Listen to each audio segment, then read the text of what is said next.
they laughed when I cried at my father's funeral. It wasn't loud, more like a soft ripple through the air, whispers and tight smiles exchanged among the front pews, but it hit me harder than any shout ever could. I had tried to stay invisible, slipping in quietly to the back of the small, country church, the organ's groan filling the air like a funeral hymn for the lost. But the tears had betrayed me. One slipped down my cheek before I could wipe it away.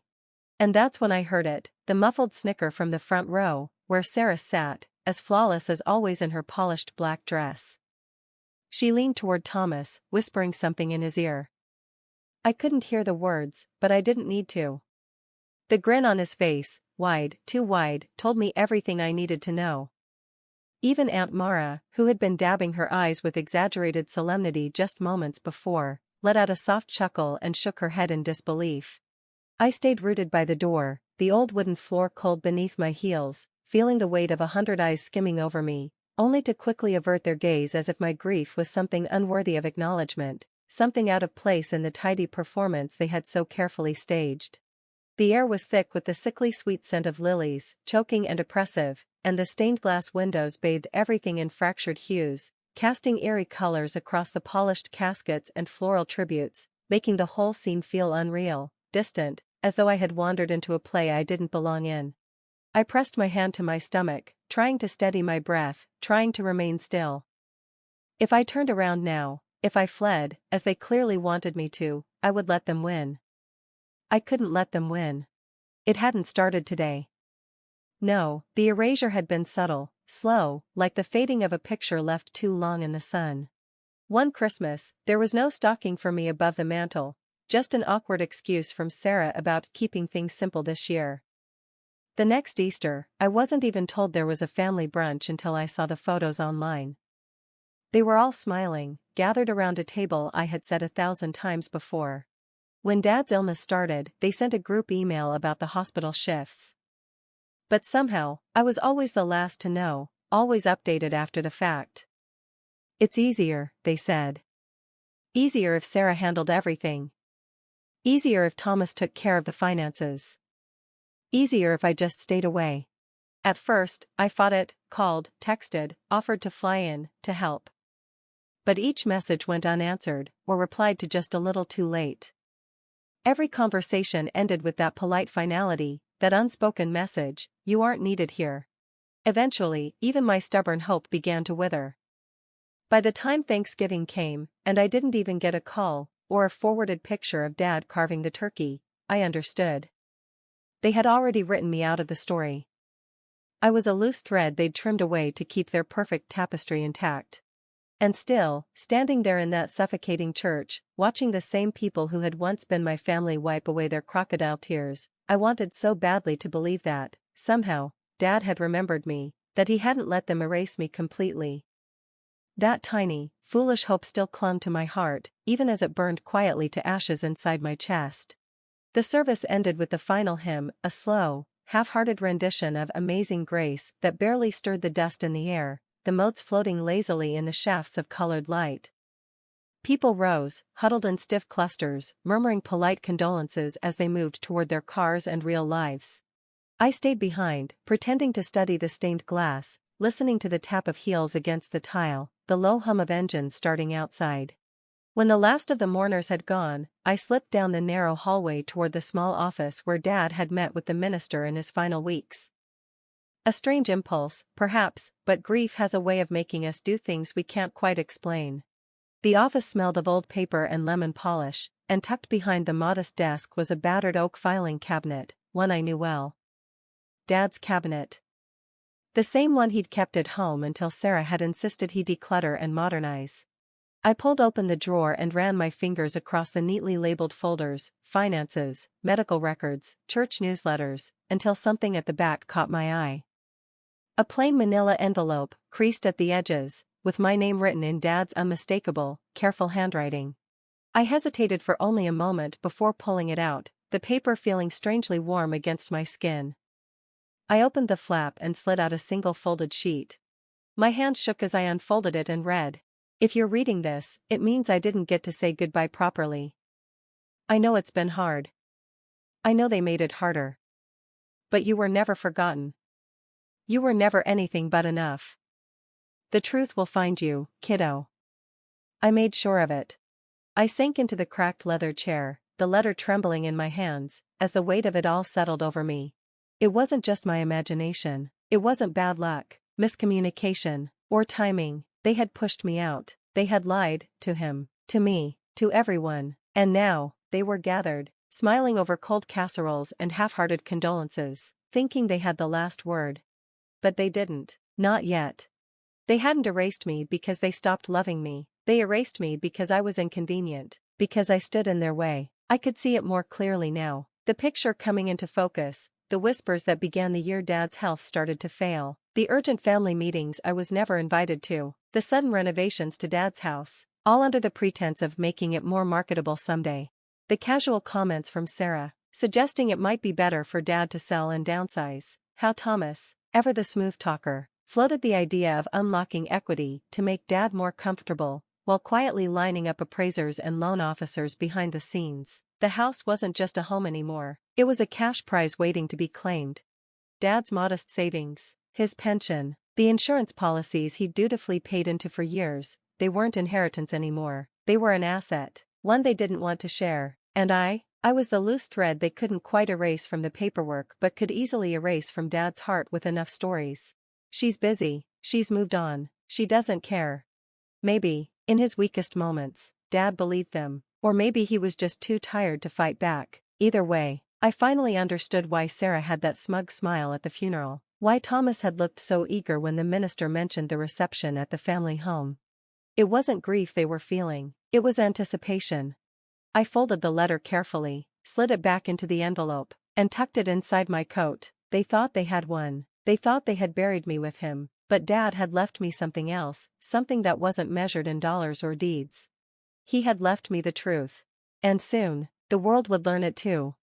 I didn't make a scene, I didn't confront Sarah, Thomas, or Aunt Mara as they posed for pictures by the floral arrangements, arms draped around each other like survivors of some noble battle.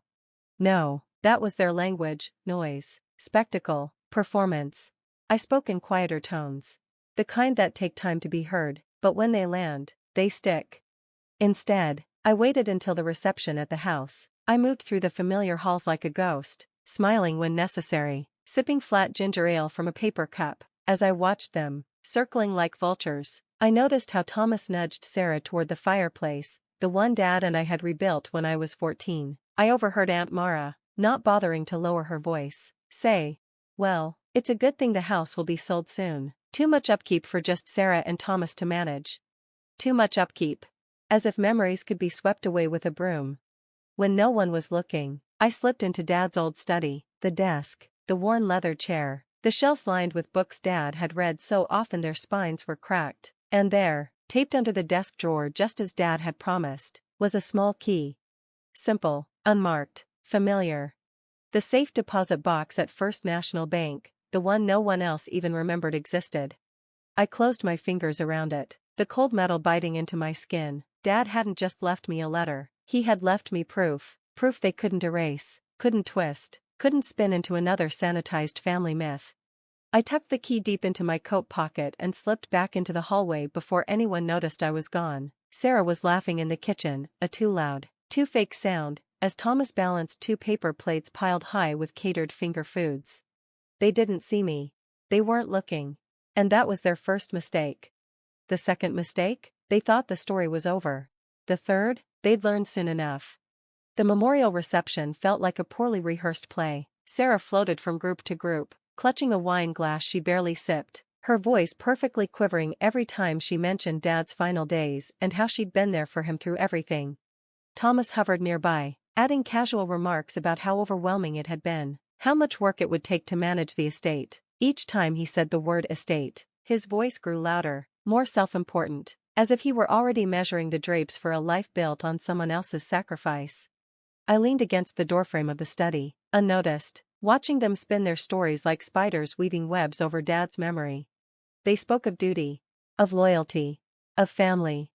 Each word a thread meant to bind the guests to their version of events. The others, old friends, distant cousins, well-meaning neighbors, nodded along, murmuring their agreement, accepting the narrative as easily as they took another slice of cake. It was easier that way. People liked neat stories, heroes and martyrs, villains hidden away. At one point, Aunt Mara clinked her glass with a spoon, calling for everyone's attention. Her voice, thin but clear, filled the room. "We just want to thank everyone for being here today to honor a wonderful man, and to support his family, Sarah and Thomas, who stood by him with such love and devotion." She didn't even glance in my direction. Didn't say my name. Didn't acknowledge I existed. And no one corrected her. Not one person in that crowded, heavily perfumed room turned toward the quiet figure standing at the edge, holding all the memories they didn't want. Sarah pressed a tissue to the corner of her dry eyes and smiled bravely. Thomas wrapped a performative arm around her shoulders. The applause that followed was polite, brief, meaningless, just enough to seal the illusion. I stayed still, the key pressing against my thigh with every breath. Let them have their performance. Let them bask in their hollow victories. The real show hadn't even started yet, and when it did, they wouldn't be ready for the final act. The lawyer cleared his throat, a small, deliberate sound that cut through the low hum of conversation like a scalpel. "Before we conclude," he said, his voice steady but carrying, "there is an addendum to Mr. Callahan's will, executed 3 months prior to his passing."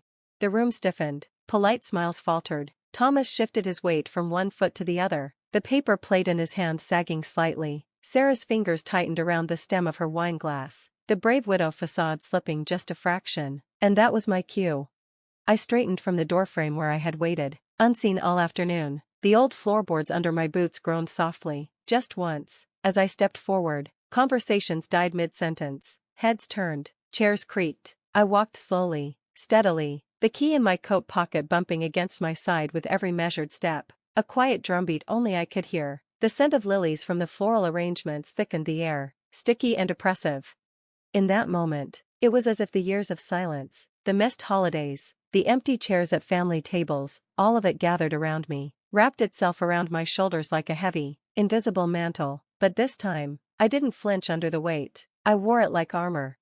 Sarah's mouth opened slightly, whether in protest or panic, I couldn't tell, but she said nothing. No one said anything. Not Thomas, not Aunt Mara, not the guests who had clapped so dutifully minutes ago. They simply watched as I crossed the room and stood beside the lawyer, shoulder to shoulder, not defiant, not aggressive, just present, unavoidable. For the first time that day, the performance stopped, and the real story began. The lawyer adjusted his glasses, unfolded a second sheet of paper, and began to read. His voice, calm and deliberate, filled the room like a rising tide, unstoppable and indifferent to the wreckage it would leave behind. "To my daughter," he began, and the air seemed to thin, as if the very walls were holding their breath. "The one who never asked for anything, the one who stayed, even when distance and silence made it easier to walk away." Sarah flinched visibly. Thomas shifted, glancing around the room as if searching for an exit that no longer existed, but the lawyer continued, steady as a drumbeat. "I leave her the house she called home, even when others tried to make her a stranger to it. I leave the savings built from quiet years of work, the accounts protected from careless hands. I leave the memories, the ones no lie could erase, the ones forged long before illness and ambition clouded clearer judgment." There was a murmur at the back of the room, a rustle of disbelief. Aunt Mara's mouth opened and closed without sound, like a beached fish gasping for air. The lawyer turned the page, his tone sharpening almost imperceptibly.